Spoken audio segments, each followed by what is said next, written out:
Today's true story is going to be a sad one. It is a story of severe abuse, neglect, and social isolation, and a family with an unfortunate past. Today we will take a look into the story behind this eerie photo. This photograph, taken from the 1970s, is that of Genie Wiley, otherwise known as the feral child, a young girl kept malnourished and locked up, living in a literal house of horrors.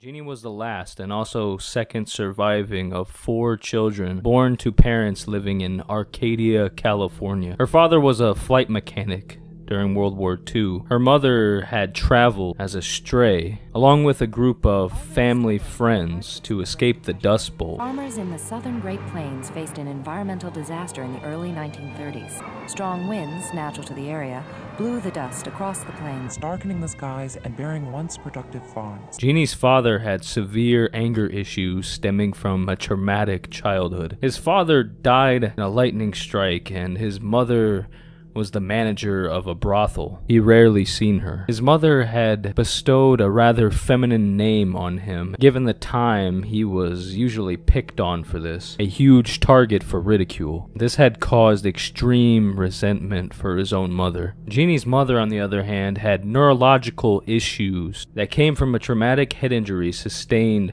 during early childhood. This left her with degenerative vision issues. She was only able to see out of one eye most of the time, and over time this got worse. So already this family was not off to a good start. You didn't have 2 good prospects as parents. They were basically doomed from the start. As her father approached adulthood, he ended up changing his name to something more fitting. At this point, his mother was able to afford more time to him, so he could actually build a relationship with the woman that he resented. Damage had already been done. His resentment had spilled over into his marriage. To the outside world, Genie's mother and father were a great couple, but behind closed doors, things were dark and evil. Behind the mask, soon after they married, he began to abuse his wife, and he never let her leave the house. He rarely allowed her to go outside. And over time, the beatings that he gave to his wife increased in frequency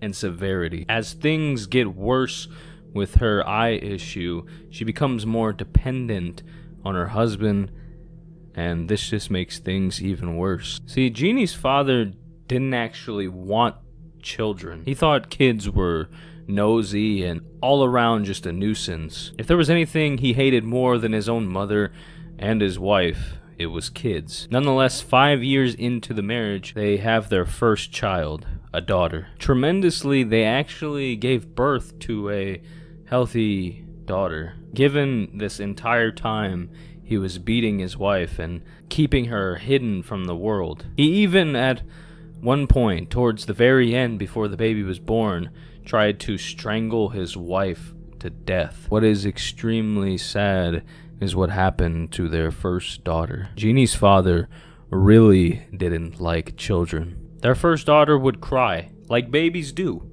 They cry, but this was too much for Genie's father. This was disturbing to him. He couldn't take it. Rather than walk out of the room or even just allow his wife to take care of it, he would do something that was completely evil and careless. On days where their first daughter would be relentlessly crying, he would take his daughter, he would leave her out in the dark, cold, desolate garage, allowing her to be alone and cry for hours. This was too much for the little baby, and she develops pneumonia and dies at 10 weeks, and nothing happens to the parents. They go on to in fact have another child who has Rh incompatibility. And this child dies at just 2 days of life. Now at this point, I'm thinking that they should definitely not have any more children. This child died either from the Rh complications or choking on its own mucus, which a toss-up between the two is not a good thing. But nonetheless, this baby was dead, and their first 2 children died. 3 years later, down the line, they have another son. Yeah, I know, maybe they should stop, but it gets worse. Their 3rd child survives the RH complications, but given the history of Genie's father, this baby was doomed no matter what. His father would force his mother to keep him silent. This actually delayed his physical and linguistic development. He didn't know what to do at certain points. He didn't really know what to say. He rarely spoke. He was actually taken by his maternal grandmother, and he actually did end up developing some linguistic skills. And after this period, even though the grandmother was worried about their son, she ended up sending him back to the parents. 5 years pass, and in 1957, Genie Wiley is born. And at this point, Genie's father had hidden his entire family from the world. Again, their child, their newborn Genie,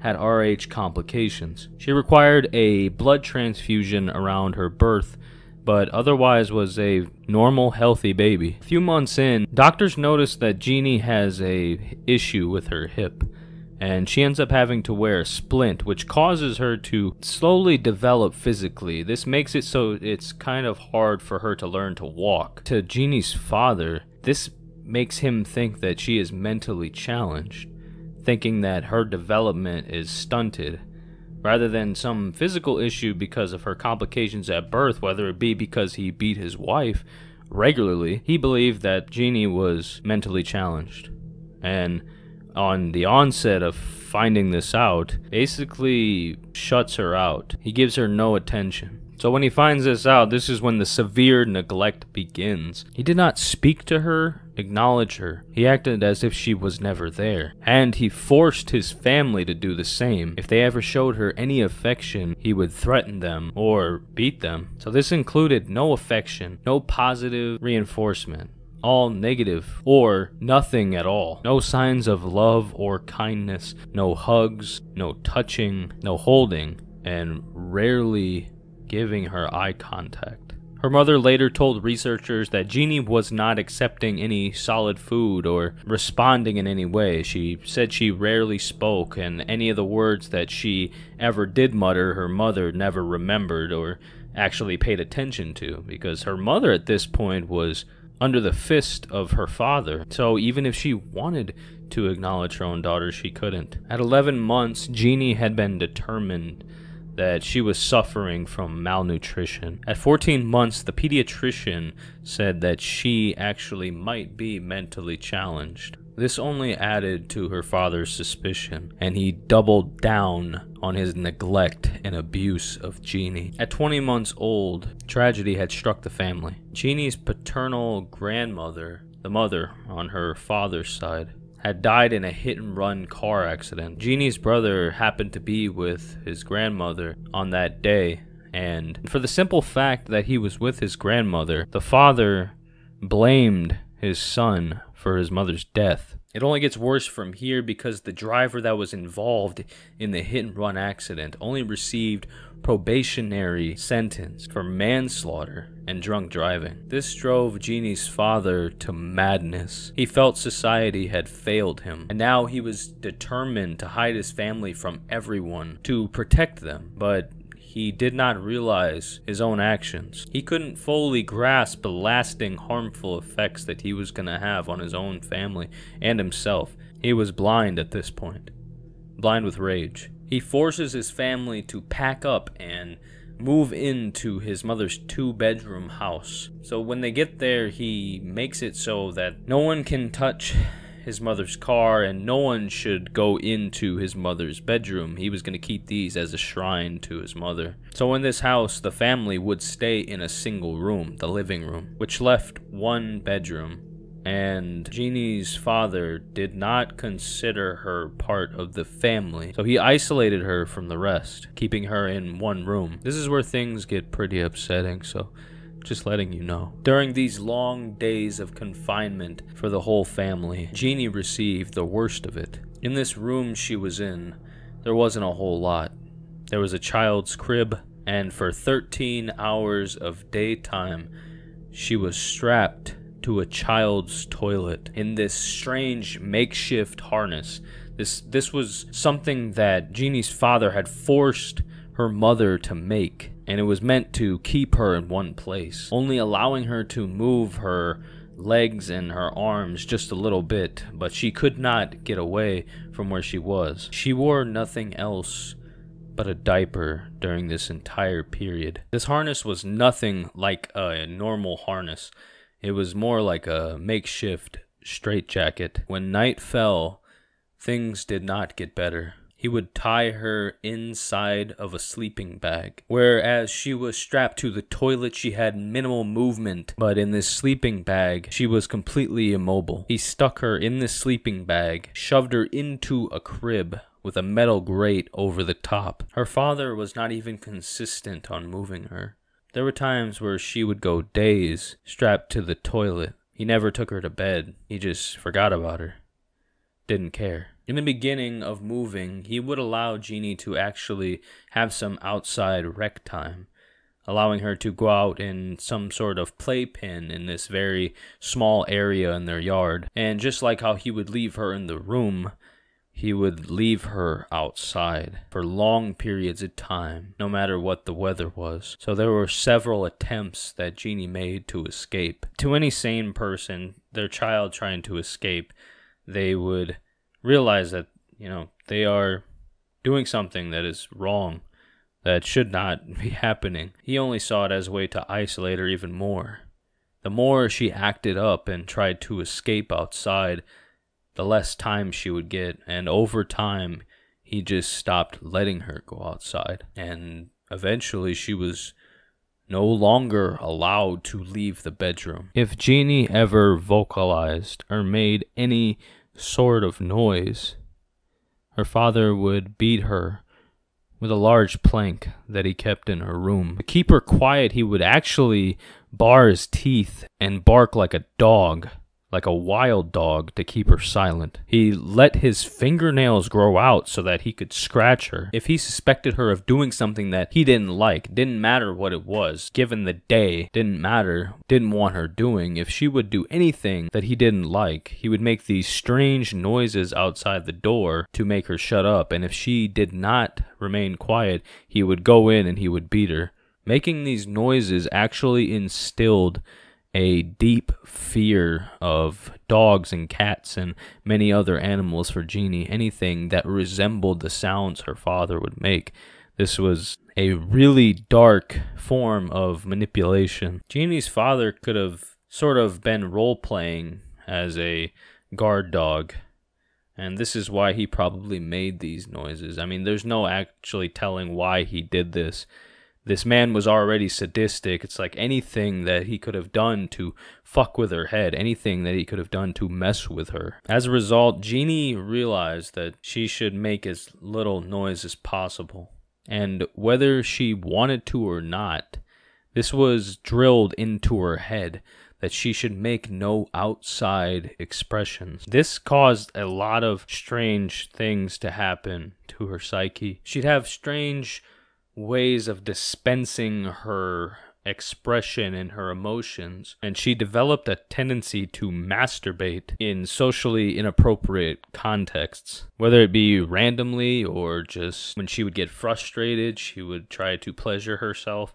And this led researchers to believe that her father had actually sexually abused her, had her do things to her or her brother. Although there was no evidence, at this point, this could be the only thing that she felt. He fed her as little as possible, giving her zero solid food. He'd only give her baby food, cereal, the occasional soft-boiled egg, and liquids. Disgustingly, he or her brother would force-feed her this food, and they would try to make it as fast as possible. If she choked on the food, unable to swallow this food fast enough, they would rub her face in the food. This was actually one of the only times that Genie's mother got to see her during these feedings, but she never actually got to feed her herself. Her mother would actually try to sneak her food at night after her father had gone to bed.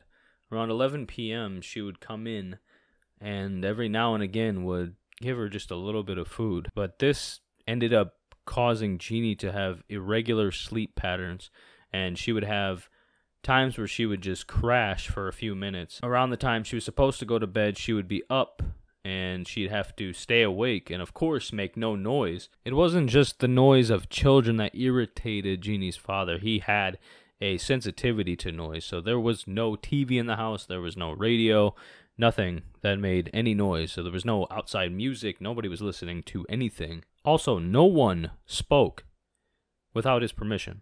No one in the house. He would beat them.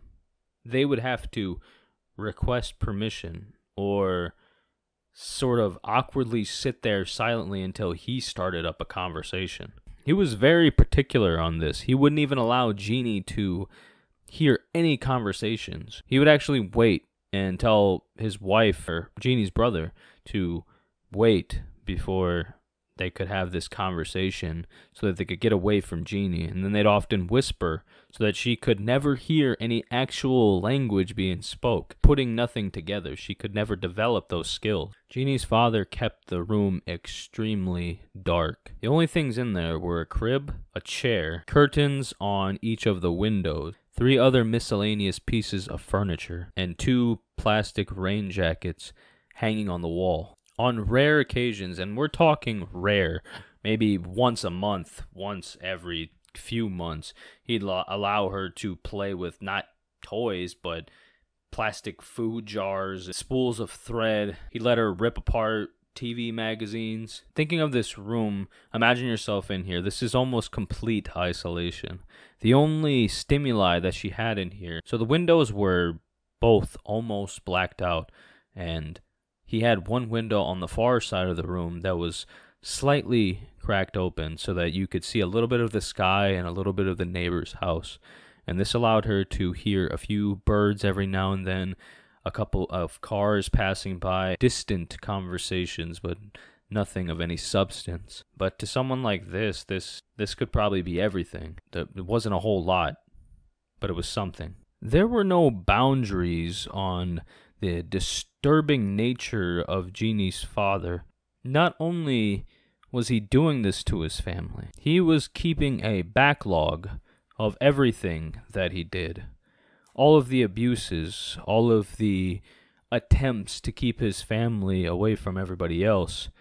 He would write these things down, keep them in a little journal, chronicling his efforts to conceal the things that he was doing to his family. The only person he would let leave the house was his son. His son was only allowed to go to and from school. He couldn't speak to anybody on the way home, and he had a certain system where his son would have to go through all these checkpoints, all these certain passwords and things in order to verify his identity before he'd even let his own son in. I mean, you could recognize his own voice, but this is how he made sure that his son didn't bring anybody home. Nobody followed him home. He hadn't told anyone about what his father was doing to the family. In fact, he would sit in the living room with a shotgun placed on his lap, just in case anyone besides his son came in. The neighbors did not suspect anything. Everyone stayed where they were, and they stayed quiet. The son feared the worst for him and his mother and Genie, and he never stepped outside of these boundaries. He had everyone terrified of him. Genie's father would threaten his wife's life if she ever told anybody. The police, if she ever tried to contact her own parents.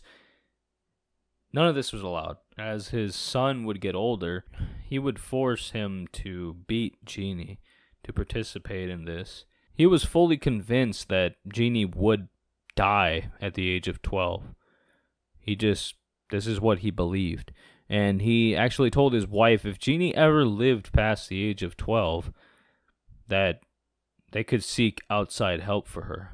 Even though Genie did live past the age of 12, the mother did not seek outside help until a year and a half after. In October of 1970, when Genie was approximately 13 years old and 6 months, Jeannie's parents had a violent argument in which her mother threatened to walk out if she was not allowed to call her own parents. Her husband actually relented at this point, and later in the day, Jeannie and her mother walked right out of the house. Jeannie's brother was 18 at this point, and he had actually already run away. Jeannie's mother decides to go on her own now with Jeannie, and she goes to apply for disability for her blindness. She accidentally steps into a general social services office next door, and immediately the social service officer notices Jeannie's issues. This officer believes that she is around 6 or 7 and has autism, but when she confirms the age of 13 with her mother and takes a good look at Jeannie, she immediately calls the police. Jeannie's parents are arrested, and she becomes a ward of the state. Due to her absolute abhorrent condition, as seen in this picture, taken just a few weeks after she is rescued, she is immediately taken to the Children's Hospital of Los Angeles. This isn't where things actually end. At this point, Jeannie has escaped the horrors of living with her parents, but now therapists and psychology professors that work with Jeannie after she arrives at the hospital begin using her as a experiment. This is a very particular case, and they gather all this information from her parents and police investigations, and they begin to examine her. After Jeannie's rescue, that photograph was released and fueled public interest. Jeannie's father refused to talk to authorities and the media, but this didn't stop crowds of people from bombarding him with questions and ridicule. On the date of court, where her father was meant to face charges of child abuse, he couldn't handle all this attention and actually committed suicide by gunshot. He left 2 notes, one for his son and one for police. The one for his son read, "Be a good boy. I love you." And the one for police said, "The world will never understand." Ultimately, her mother faced no jail time. In court, it was brought up that given her condition and the abuse she faced herself, it was difficult to protect her children. The harness that Jeannie wore had caused severe bruising on her back and buttocks. She could not focus on things more than 10 feet away. She had a distended abdomen and an undersized rib cage. She had little to no endurance and could not stand up straight or fully extend her limbs. Her bones were aged to only that of an 11-year-old. This is but a small list of issues that she had from all the abuse, and doctors were determined to treat her, but at the same time determined to study her, to use this rare case to make experiments and tests out of Jeannie and study humans further. Upon initial analysis, it was determined that Jeannie did not have any actual mental issues at birth. She was born with average intelligence, but the years of abuse had left her environmentally challenged, and Dr. James Kent concluded that this could be treated. So upon her first hospital stay, Jeannie is allowed to play with puppets, for which she enjoys, and in between she would exhibit tantrums, but during these play sessions, she would show real, genuine emotion and joy. Within a few days of her hospital stay, Jeannie was fully capable of dressing herself. At this point, she also voluntarily began to use the toilet. Dr. Kent realized Jeannie needed a steady presence in her life to develop a relationship and bond, given she was going to several different specialists throughout the day, so Dr. Kent would accompany her on a walk to all of her appointments. After some time, Jeannie began growing and putting on weight, and her movement improved. She developed a sense of possession and began hoarding things, mainly colorful items, and giving her one of these items would bring her out of one of her tantrums. She began to have regular verbal and nonverbal responses to other people. When someone she liked would walk into the room, she would be very excited and would greet them, but was also mildly upset when she couldn't get them to stay. At this time, her mother was allowed to visit her twice a week, and the relationship grew better with time. Around this time, doctors seemed to agree that Jeannie was a good candidate for a case study, which would involve a more in-depth look into her case and include interviews and several other tests done, some aiding in her treatment and some that may not. As her speech began to develop, there was an instance where, for the first time in her life, she sought out comfort from others and displayed verbal expression. It was during an earthquake in Los Angeles, where she ran to the kitchen to hide and was able to verbalize her feelings to the cooking staff, whom which she befriended. This was a big sign of growth, though she still had trouble being around large groups of people. She was still having self-harm issues and even attacked another girl for wearing a hospital dress she believed was hers. But she did enjoy giving and receiving hugs. Several brain scans were done on Genie, and it was determined she was developing as a normal right-handed person before all the abuse started.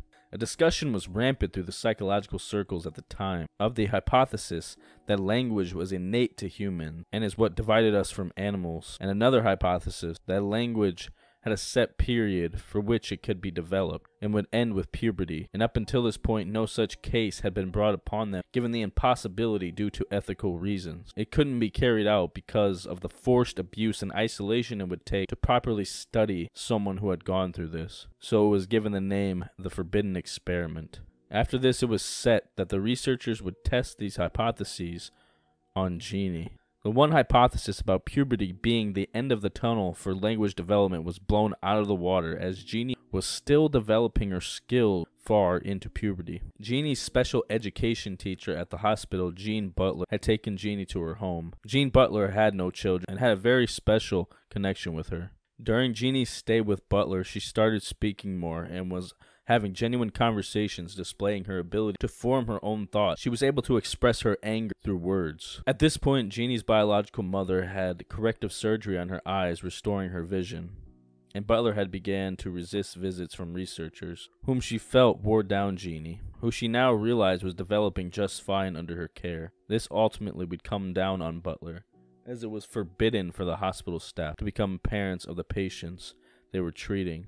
But this was also thought to be brought out as a means to bring Genie closer to researchers. Genie was very upset at this when being forced to leave her first foster home. She's transferred to David Rigler's home, a primary member of the research team, and is made to live with him and his wife Marilyn for the foreseeable future. Initially thought to be only 3 months, Genie ends up living with them for 4 years. All the while, research continues. Genie's mother attempted to remain in her life at this time, but was not trusted amongst researchers.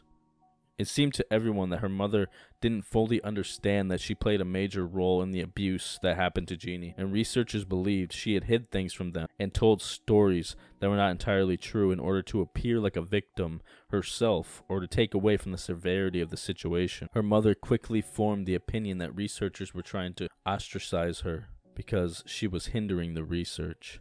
In Genie's new home, it was reported that Genie would exhibit fits of rage and still acted her behaviors out in complete contrast to what Butler had recorded. Genie began recalling past events, verbalizing things such as "Father hit big stick" and "Father is angry," so she could recall her past life. During her stay, she also learned basic chores and self-help tasks and overcame her fear of dogs, but specifically the house puppy. She was still terrified of stranger cats and dogs. She began to use drawings to express things she couldn't verbalize, and she did this without being asked. Rather than allowing her to live and develop on her own, they attempted to speed up the process. Her whole life involved learning, and more methods were used, given the current information the scientists were receiving from her. To some, this seemed like a good thing, but to others it seemed that she was being used as a test subject, which she was. Ultimately, the study gets canned, given that the researchers did not adequately organize the information, did not gather enough useful data. They did help Genie a great deal, but they did not address the concerns of those funding the research, so funding stopped. From January 1978 to the early 90s, Genie Wiley was moved around to 4 different foster homes, experiencing different forms of physical and mental abuse. Genie never found a place to call home. Everyone who came in contact with her mainly would argue about what was best for her, but never did what was best for her. She had no consistent people trying to help her. As of 2016, Genie is a ward of the state of California. Only faint reports sprung up of her living in a facility for mentally underdeveloped adults. Her mother passed away from natural causes in 2003. Her brother died in 2011. And reports from 2016 suggest she is still living in care and is for the most part happy. Genie is 65 years old.